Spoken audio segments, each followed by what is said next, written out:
Assalamualaikum warahmatullahi wabarakatuh. Selamat siang dan salam sejahtera untuk kita semua. Bapak Ibu guru hebat peserta EGA yang berbahagia, jumpa lagi dengan saya Supiani di pertemuan keempat.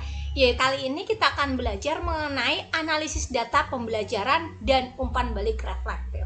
Jadi data hasil pembelajaran itu bisa kita gunakan untuk memberikan umpan balik yang konstruktif serta bisa meningkatkan kualitas pembelajaran. Bagaimana caranya nanti kita akan pelajari lebih lanjut bagaimana data itu kita gunakan, kemudian bagaimana juga prinsip-prinsip data itu bisa kita gunakan untuk meningkatkan kualitas pembelajaran. Baik, yang pertama kita akan belajari kenapa nih data hasil pembelajaran itu penting gitu ya. Karena di sini data hasil pembelajaran tadi atau hasil asesmen tadi itu berfungsi sebagai alat untuk mengidentifikasi kekuatan dan kelemahan siswa. Kalau kemarin kita sudah belajar mengenai aplikasi atau platform pembelajaran asesmen digital yang bisa kita gunakan untuk melakukan pembelajaran asesmen autentik gitu ya, maka kita bisa gunakan respon atau analisis data hasil pembelajaran itu untuk mengidentifikasi kekuatan dan kelemahan siswa secara akurat. Jadi dengan data yang tepat, kita bisa memahami seperti apa pola pembelajaran siswa kita. Kita bisa mengetahui di mana area-area yang memang perlu perhatian khusus dan bagaimana kita bisa mengapresiasi capaian-capaian pembelajaran yang telah peserta didik kita raih. Jadi memang dengan pendekatan berbasis data ini kita bisa memperbaiki desain pembelajaran kita menggunakan atau berbasis data yang tadi atau bukti nyata tadi. Ya tadi bukan hanya sekedar asumsi, sepertinya saya harus seperti ini, tapi dengan data, oh ternyata hasil pembelajaran dengan strategi seperti ini, inilah yang lebih baik. Atau di sini di saat ini di waktu kita terapkan metode ini ternyata hasilnya kurang memuaskan. Jadi ini mungkin ada sesuatu yang masih kurang tepat. Di sanalah kita akan memperbaiki desain pembelajaran berbasis bukti gitu ya. Jadi kita bisa melakukan atau mengambil keputusan yang memang benar-benar tepat sasaran berbasis data gitu. Baik Bapak Ibu,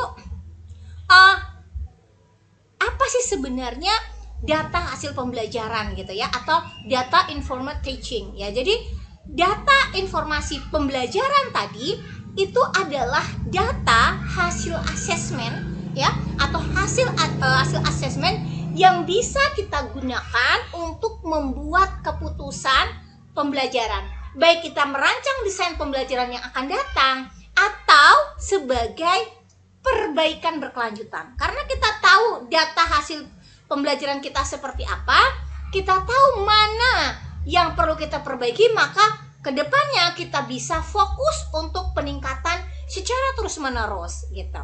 Kemudian di dalam data hasil pembelajaran ini juga memungkinkan guru dan siswa untuk terlibat aktif di dalam melakukan analisis data hasil pembelajaran. Kita bisa melakukan refleksi terhadap proses pembelajaran yang telah kita lakukan. Jadi memang dengan pembelajaran berbasis data ini merupakan pendekatan pembelajaran yang menempatkan data hasil asesmen tadi sebagai fondasi kita di dalam mengambil keputusan. Metode apa yang mau kita gunakan, bagaimana desain yang akan kita rancang, bagaimana kita melaksanakan pembelajaran ke depan, dan bagaimana evaluasi pembelajaran selanjutnya itu ditentukan atau berdasarkan data hasil asesmen yang tadinya sudah kita lakukan. Jadi seperti itu. Kita bisa melihat hasil analisis asesmen digital yang telah kita lakukan, seperti yang kita tadi sudah saya spill di depan, bahwa platform-platform yang kita gunakan untuk asesmen digital bisa memberikan hasil analisis datanya.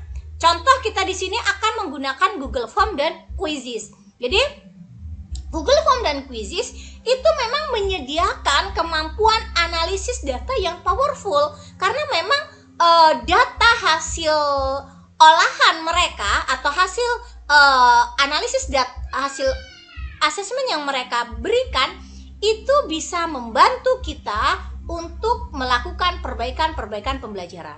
Ya, baik di Google Form maupun Quizzes, keduanya menghasilkan visualisasi data yang bisa memudahkan kita guru untuk memahami seperti apa performa siswa secara komprehensif. Jadi di sana juga ada visualisasi real time, bisa berupa grafik ya skornya. Kemudian nanti di sana juga ada identifikasi pola kesalahannya, yang mana yang paling banyak kesalahan yang dialami oleh siswa, mana soal yang paling sudah dikuasai oleh siswa, kita akan tahu dari hasil analisisnya ya. Jadi tadi visualisasi data itu bisa berupa grafik ya, ada yang grafik batang, ada yang berbentuk pi ya. Tergantung ya, visualisasi ini memudahkan kita ya tadi untuk melihat seperti apa nih yang sudah kuat, seperti apa mana nih tempat yang masih perlu perbaikan begitu. Jadi ada teknik analisis data hasil asesmen digital. Kita bisa melihat dashboardnya ya, kita bisa lihat seperti apa performanya baik dari hasil visualisasi maupun dari hasil analisisnya. Kemudian dari sana kita bisa melihat trennya, kita bisa melacak seperti apa perkembangan belajar siswa dari waktu ke waktu. Kemudian kita bisa menyesuaikan, oh ternyata nih dari sini kita tahu nih punya gambaran baru, oh ternyata metode ini lebih tepat nih gitu, strategi ini lebih cocok nih untuk siswa kita seperti ini. Jadi memang analisis data yang efektif tentu perlu pendekatan yang sistematis, mulai dari pengumpulan data yang secara konsisten, kemudian kita bisa gunakan tools visualisasi yang mampu menganalisis atau mengidentifikasi pola, dan akhirnya kita bisa mendapatkan insight baru gitu ya untuk praktik pembelajaran kita. Kemudian kita akan pelajari bagaimana pemberian umpan balik yang reflektif. Jadi memang model umpan balik itu ada 3 tahapan atau 3 model gitu ya menurut John Hattie dan Helen. Jadi yang pertama itu feed up, yang kedua feedback, dan yang ketiga adalah feed forward. Kita mulai satu-satu. Feed up. Jadi feed up ini menjelaskan seperti apa tujuan pembelajaran dan standar pencapaian yang harus dipenuhi. Jadi dengan ini kita tahu, oh arahnya ini siswa ini akan bawa kemana mereka, gitu ya. Kemudian feedback itu memberikan informasi spesifik tentang pencapaian mereka saat ini, yang mungkin kesalahan-kesalahan yang sudah terjadi atau kekuatan yang mereka miliki. Kemudian karena memang dalam feedback ini akan menuntun peserta didik melihat seperti apa atau bagaimana kemajuan belajar mereka.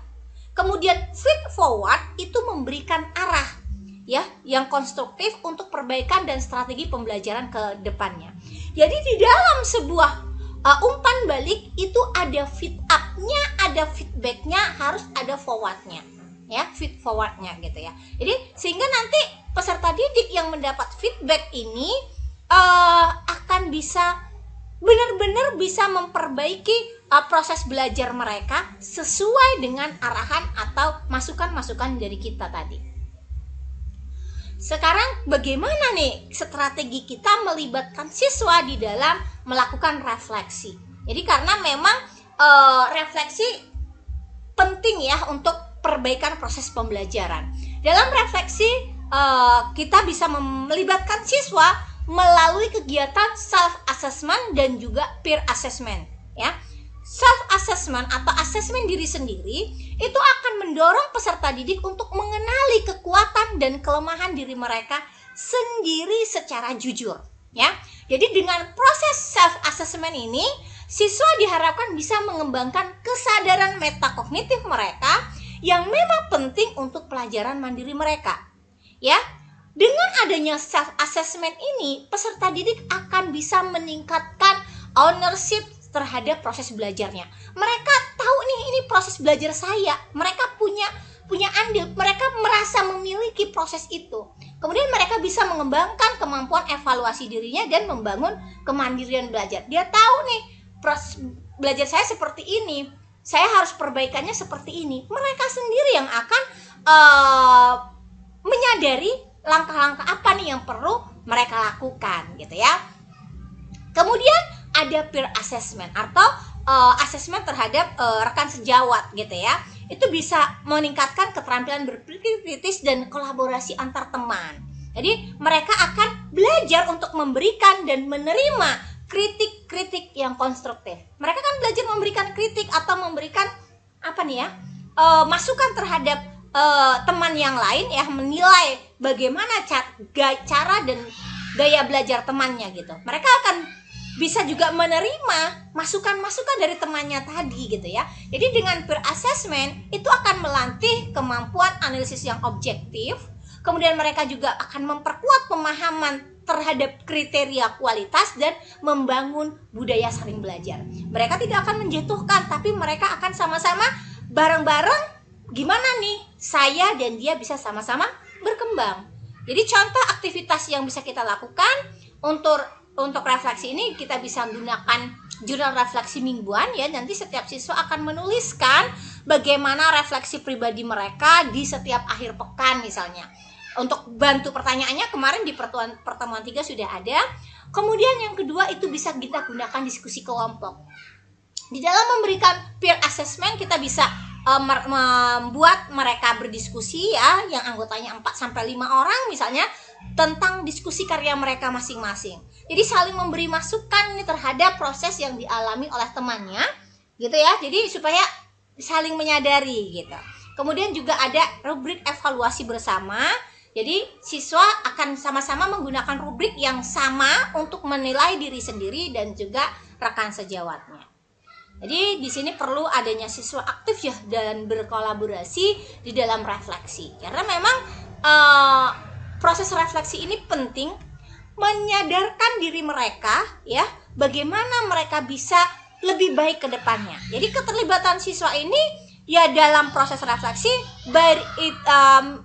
dan juga peer assessment tadi bisa menciptakan lingkungan belajar yang kolaboratif ya.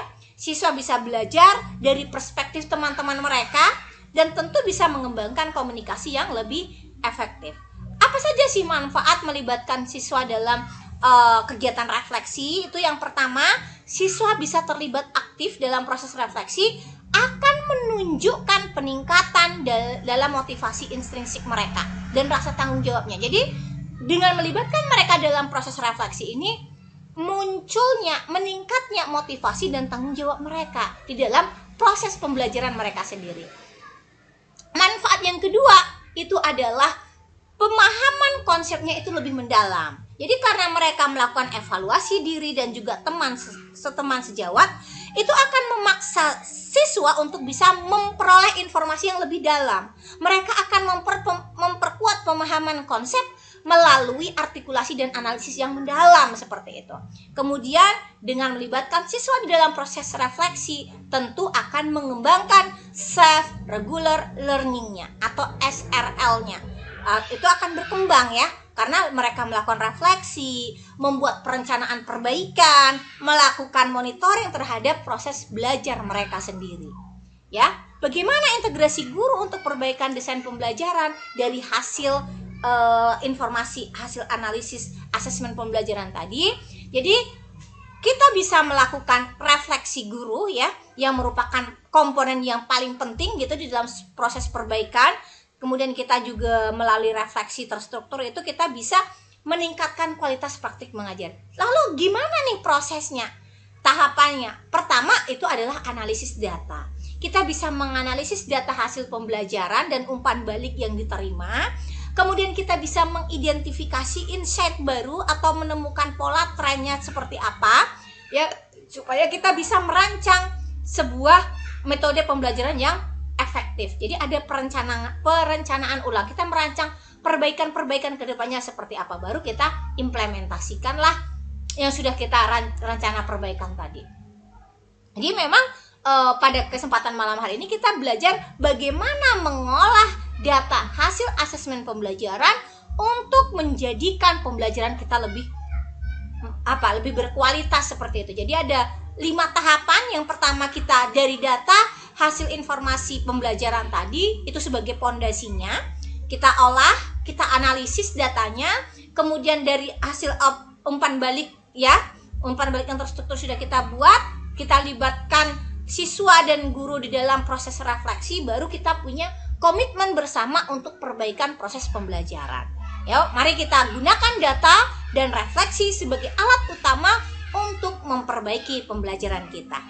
Baik Bapak Ibu, itu saja materi kita pada kesempatan siang hari ini.